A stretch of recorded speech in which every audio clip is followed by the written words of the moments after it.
L'évangile du temps de la fin avec Pasteur André Weshi. Bien-aimés dans le monde et à travers le Congo, que la paix et la grâce vous soient données de la part de Dieu, notre Père, et du Seigneur Jésus-Christ, notre Sauveur. Le Seigneur Jésus-Christ, dont je suis serviteur, m'a confié un message sur Satan, le diable, rôde autour de vous comme un lion rugissant. Mais bien avant d'écouter ce message, je vous invite, bien-aimés, à faire avec moi une courte prière comme d'habitude. Grand Dieu Tout-Puissant, Créateur du ciel et de la terre, nous venons auprès de toi en ce jour pour écouter ce message sur le diable qui rôde autour de nous pour nous dévorer comme un lion rugissant, pour que nous apprenions comment rôde-t-il et que nous sachions comment lui résister afin que nos âmes soient sauvées au nom de Jésus-Christ, notre Seigneur Sauveur. Amen. Ce message se trouve dans la première épître de l'apôtre Pierre au chapitre 5, du verset 8 au verset 9. Soyez sobres, veillez, votre adversaire, le diable, rôde comme un lion rugissant, cherchant qui dévorer. Résistez-lui par une foi ferme, et sachant que les mêmes souffrances sont imposées à vos frères dans le monde. Bien-aimés du Seigneur, comme nous venons de lire que le diable rôde autour de nous comme un lion rugissant, cherchant qui dévorer, et l'exhortation nous est donnée que nous devons lui résister par une foi ferme. Mais au préalable, on nous exhorte d'être sobres et de veiller. Pourquoi?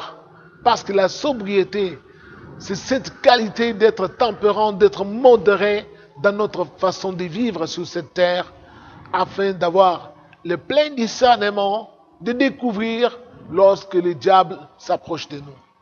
Alors le premier exemple que nous allons donner, c'est l'exemple du Seigneur Jésus-Christ lui-même. Le Seigneur, alors qu'un jour il est accompagné de ses disciples, il leur posa une question: qui dit-on que je suis? Et ses disciples se mirent à répondre. Les uns disent que tu es Moïse, les autres disent que tu es Élie, les autres encore disent que tu es Jérémie ou l'un de ces prophètes. Alors vous, qui dites-vous que je suis? C'est alors que Pierre lui répondit: tu es le Christ, le Fils du Dieu vivant. Et le Seigneur lui dira: Pierre, tu es heureux. Ce n'est ni la chair et le sang qui t'ont révélé cela, mais c'est mon Père qui est au ciel qui te l'a révélé. Alors, faisant route ensemble sur le chemin, le Seigneur s'est mis à leur dire, à eux tous, qu'il fallait qu'ils montent à Jérusalem et que là-bas, qu'ils soient arrêtés et livrés aux principaux sacrificateurs pour qu'ils soient mis à mort, et après, il ressuscitera au bout de 3 jours. Et contre toute attente, l'apôtre Pierre s'est mis en travers du Seigneur en lui disant: qu'il ne plaise à Dieu, pareille chose ne t'arrivera pas, je t'en empêcherai. Et le Seigneur se retourna vers Pierre et lui dit: arrière de moi, Satan, car tes pensées ne sont pas les pensées de Dieu, mais sont plutôt les pensées des hommes. Voyez-vous, bien-aimés, sur le champ, quand le Seigneur a vu que c'était le diable qu'il parlait au travers de Pierre, il s'est opposé au diable et il l'a chassé. Quand Dieu lui a parlé au travers de Pierre, le Seigneur aussi avait découvert que c'est Dieu qui lui parlait. Alors, cet autre exemple d'un homme aussi qui avait été approché par le diable, qui avait rôdé autour de lui et qui avait résisté. Il s'agit de Job. Alors qu'un jour, les enfants de Dieu étaient montés auprès du Seigneur au ciel, parmi eux vint aussi le diable. Et le Seigneur posa la question au diable: d'où viens-tu? Et le diable lui dira: je viens de parcourir la terre et de m'y promener. Et le Seigneur lui posa encore une autre question: As-tu vu mon serviteur Job?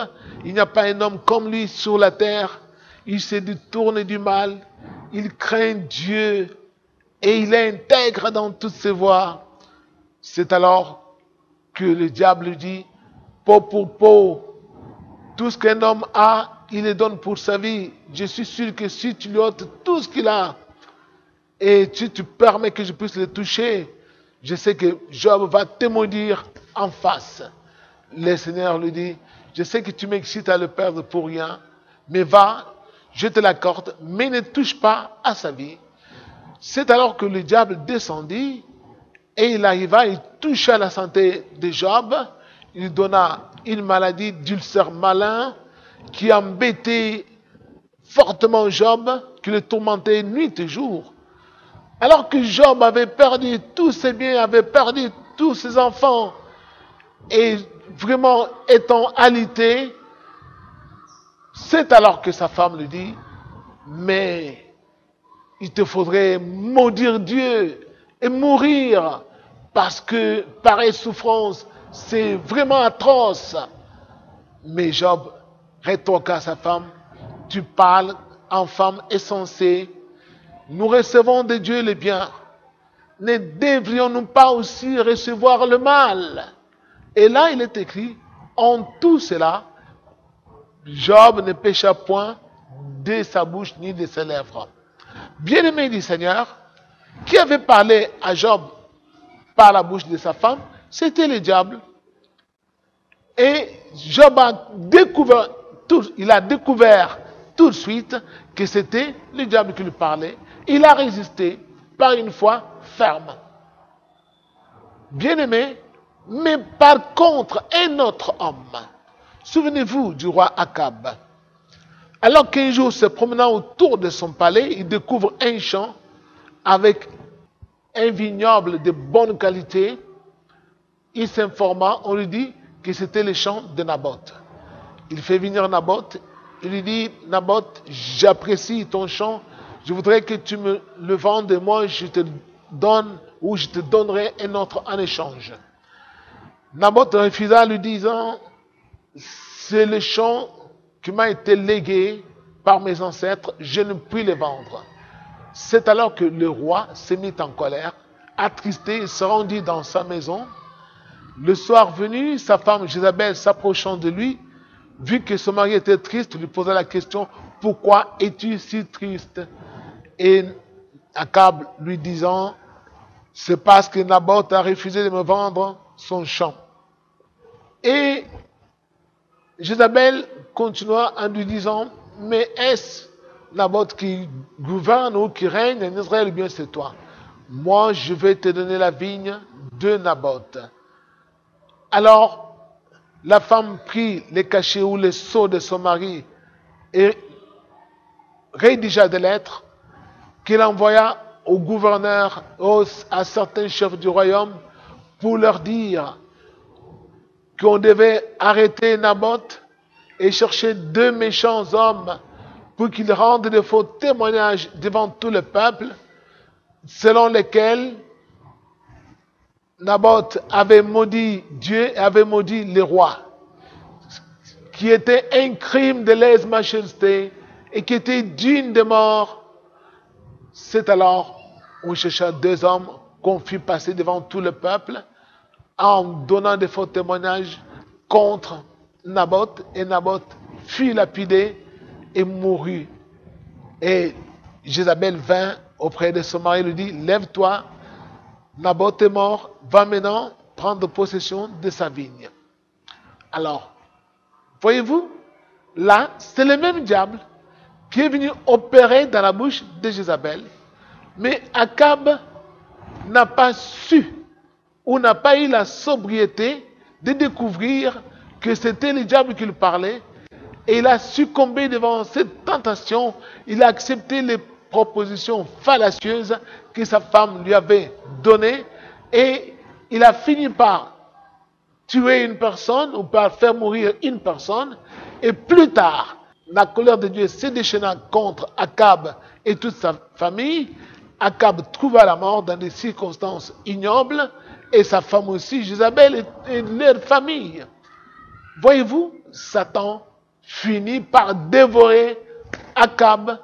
Pourquoi? Parce que Akab avait accepté des propositions malencontreuses ou fallacieuses. Bien-aimés du Seigneur, nous devons savoir que le diable est esprit. Étant esprit, il nous parlera toujours par la bouche de nos semblables. Il nous donnera des propositions qui sont contraires à la volonté de Dieu, qui satisfassent les pensées des hommes, pour que nous puissions agir en dehors de la volonté de Dieu et que lui puisse trouver les moyens de s'accaparer de nos âmes et de s'emparer de notre vie.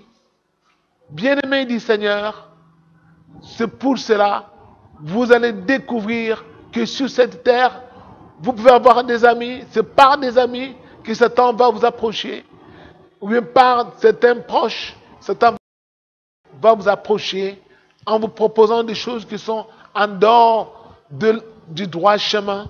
Par exemple, regardez cette maison-là, cette belle propriété, c'est pour une veuve, mais cette veuve n'a pas beaucoup de soutien. Il faudrait que tu fasses des faux documents. Si tu forces, tu vas t'en accaparer. Et toi, tu vas suivre cette voie. Tu vas t'accaparer de la propriété d'autrui parce que c'était une pauvre veuve qui n'a pas de soutien. Mais tu vas oublier que cette pauvre veuve, que tu considères comme pauvre, a un défenseur puissant qui est le défenseur des veuves et qui s'appelle le Dieu Tout-Puissant.